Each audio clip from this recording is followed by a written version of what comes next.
Two coming at you from the Big Slab I-44, westbound in Missouri, the Misery State. I'm just kidding. I am in the Blueberry, and I just wanted to make a quick video, let you guys know what's going on. I haven't been uploading much lately because we have been excuse me, we have been killing it. We've been pushing it with my trainer, aka the original, aka the OG. It's been interesting, to say the least, in the Peterbilt. It's very, very different from the Freightliner. There's a few things I like about the Peterbilt. There's a few things I dislike about the Peterbilt. A few things I think would work great in the Freightliner. Kind of wish you could take both trucks and just mash them up into one awesome truck. So the jury is still out. One thing I know I don't like as much on the Peterbilt is the amount of room. Not only because it's a mid-roof, just in general. Peterbilt cabs are made a little bit smaller. There's less space in between the seats, and that's so it's easier to put stacks on them, exhaust stacks on them. It's just a personal choice. It's not really quite appealing. I would rather have that room inside than outside. It's a few things. I'll make a video on that later, at a different time. So, why am I in the Blueberry? Why am I going westbound? Why am I on 44? Why am I not in the truck? Well, because I am going home. Not in a bad way, just gonna go spend some time at home. I've been gone for, I want to say, almost 2 months now. I'm not complaining. Just, you get to a point where you want to see the fam. You want to see the family. And that's where I'm at right now. If I would have been kept as a B1 rehire and only had to do 25,000 miles, I would have stayed out for Christmas and then gone home after my TNT was finished. But since they shifted me into a B2 seat, which means I have to do 50,000 miles again, I just figured I need to go home. The mileage count is still low at this point, partly because I was in Springfield for a couple days while I waited for my reefer trainer, the OG, the original, to pick me up, and partly because I was with Big Man Vic in the flatbed truck for a couple of weeks, and flatbed does not cover quite as many miles as reefer does. So while it was refreshing, I was getting basically a 34 every week, a 34-hour reset, which is not a bad thing. I'm not complaining about it. Honestly, I like the pace of flatbed more than I like the pace of reefer. If my body could handle flatbed, I would stick to flatbed. Maybe in the future, once I lose some weight, get back into shape a little bit, then I'll go flatbed.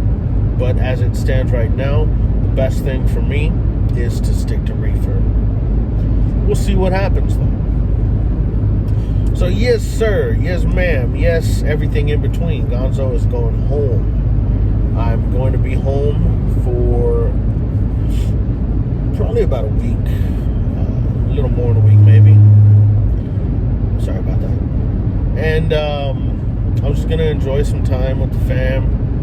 I'm gonna have a belated Thanksgiving / Christmas dinner. I'm gonna fry up a turkey. I'm gonna do a ham. Make some of my world's cheesiest mac and cheese. But it's gonna be good. It's gonna be a good time. Get some shooting done, It's going to be interesting. It's going to be great. It's going to be fun. I'll bring you guys along for it, so you guys can see what Gonzo does at home for fun. But that's about all I got for you guys right now. I did throw in some of the clips that I've taken since the last time we saw each other.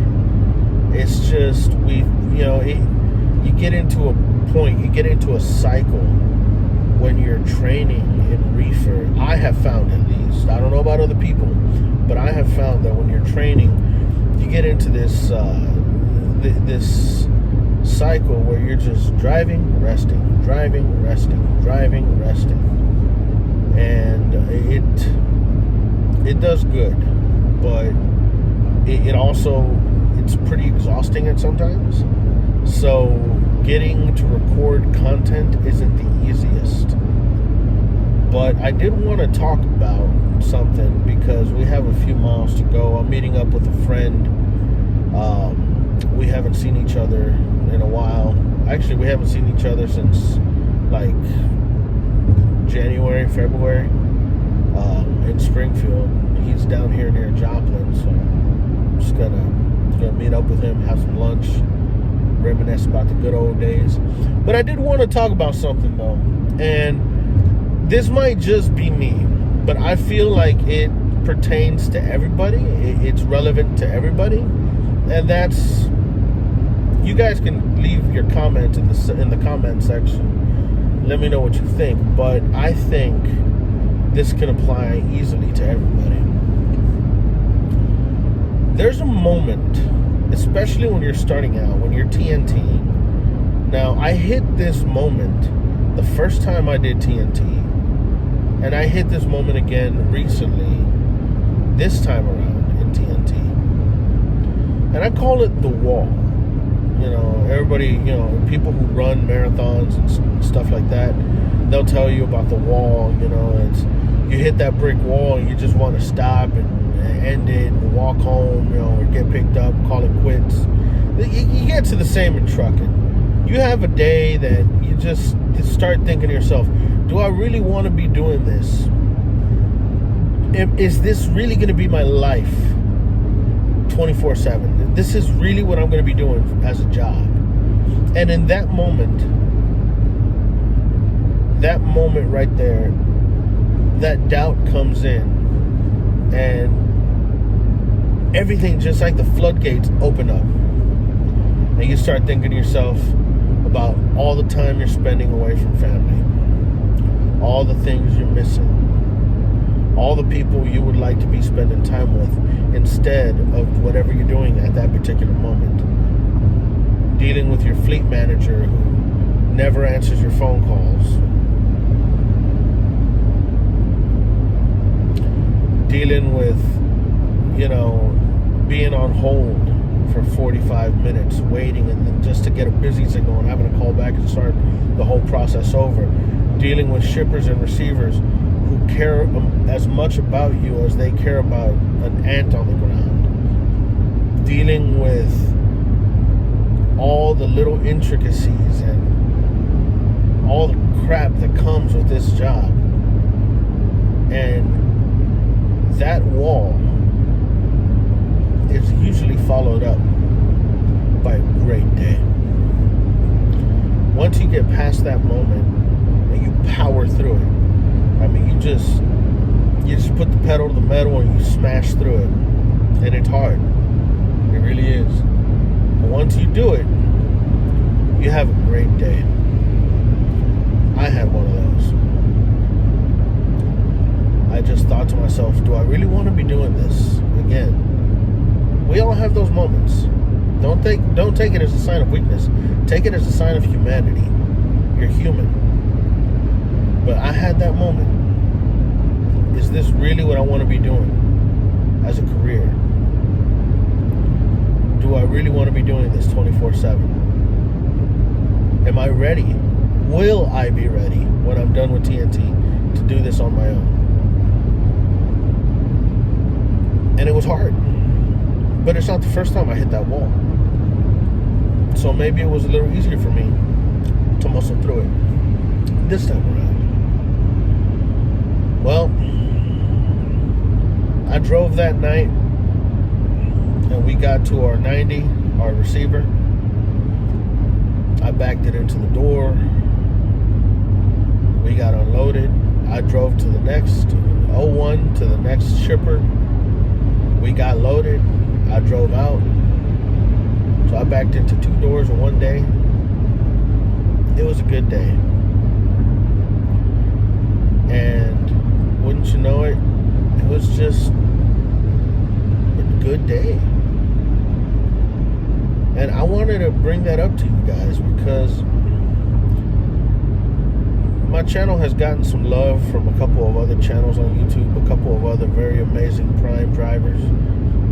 And if you're going through TNT, you're going through PSD, you're going to have that moment. And take it from somebody who's been through TNT once already and is going through it again. It gets better. You're going to have those days. And those days are the worst. When you're going through that day, when you're going through that wall, you're done. And it takes everything in you to decide for yourself, to tell yourself, I'm gonna muscle through it. But once you do, what's on the other end is usually worth it. That day that I worked, I drove to Phoenix, Arizona, and got unloaded at a receiver there. And then I drove to Nogales, Arizona. Shout out Mark Crawford. What's up, bro? I was in your neck of the woods. But I drove to Nogales, Arizona. Okay, I'm sorry. Nogales, Arizona. Because I'm Mexican, I can do that. And backed it in, got checked in, did all that good stuff. Got loaded, left. I have never felt more comfortable behind the wheel of a truck than I did that day. Nothing fazed me. We went to a freaking pilot right on I-19 in Nogales that was a freaking beehive. I mean, there's trucks everywhere. There's trucks on the freaking roof. I mean that figuratively. But nothing fazed me. I scaled, drove around, got in the freaking fuel lane. It was a good day. So if you're going through that, you're going through PSD, TNT, whatever, first time, second time, 50th time, I don't care. And if you've never noticed it, just be aware. After you see this video, when you get to that point, because it's not a matter of if you get to that point, it's when you get to that point. Just remember, push through it. I've been listening to a lot of audiobooks lately, and one in particular, or several, but one in particular by Congressman Dan Crenshaw from Houston, Texas. Navy SEAL officer. This man is a total badass. This man's he was blown up in an IED explosion where his interpreter was killed, unfortunately, and he lost his eye. After he lost his eye, he deployed back to the SEAL teams. So, you know, him, Marcus Luttrell, obviously, Matt Bissonnette, he goes by the pen name, the nom de plume of Mark Owen. He wrote the book No Easy Day and the book No Hero. And Rob O'Neill, the Navy SEAL who actually shot Bin Laden, they all say the same thing in their books. That when they're going through BUD/S, arguably some of the most intense and difficult military training the planet has to offer. Not the US, the planet has to offer. They said that the same thing goes through their mind that I'm about to tell you right now. Just get through the next meal. When you hit that wall and you think to yourself, I could be doing something else. I have a bachelor's degree. Personally, I have a bachelor's degree in fine arts. I could go get myself a graphic design job right now and make $30,000 a year and be pretty comfortable in my life. I don't need $100,000 a year to be comfortable, to get my bills paid. But when you get through that wall, don't think about the rest of your life. Don't think about the next year that I have to fulfill this contract for. Don't think about that. Think about breakfast, lunch, or dinner. The next truck stop. Your next 30-minute break. Small bites.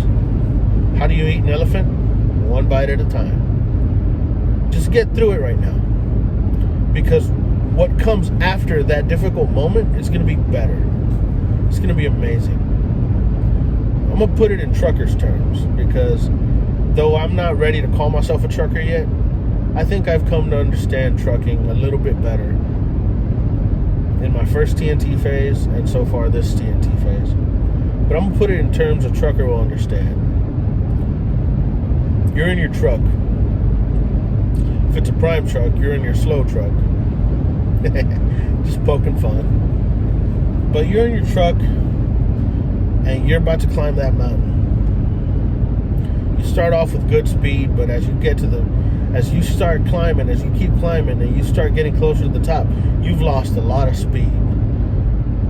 And you're down in 8th gear and your RPMs are freaking 1,400 RPMs. Your RPMs are up in the 1500s. You're struggling. That's what the wall is. What comes after that wall?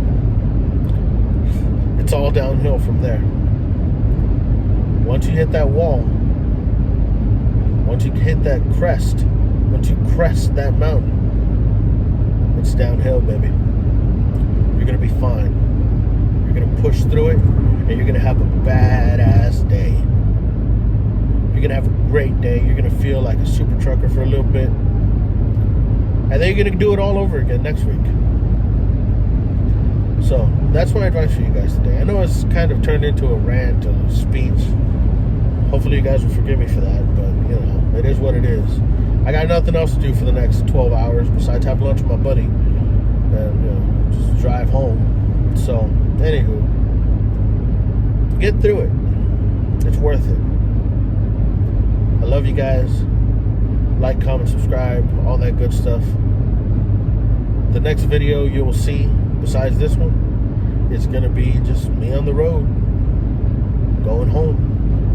So, I'll check you guys out later. Peace out.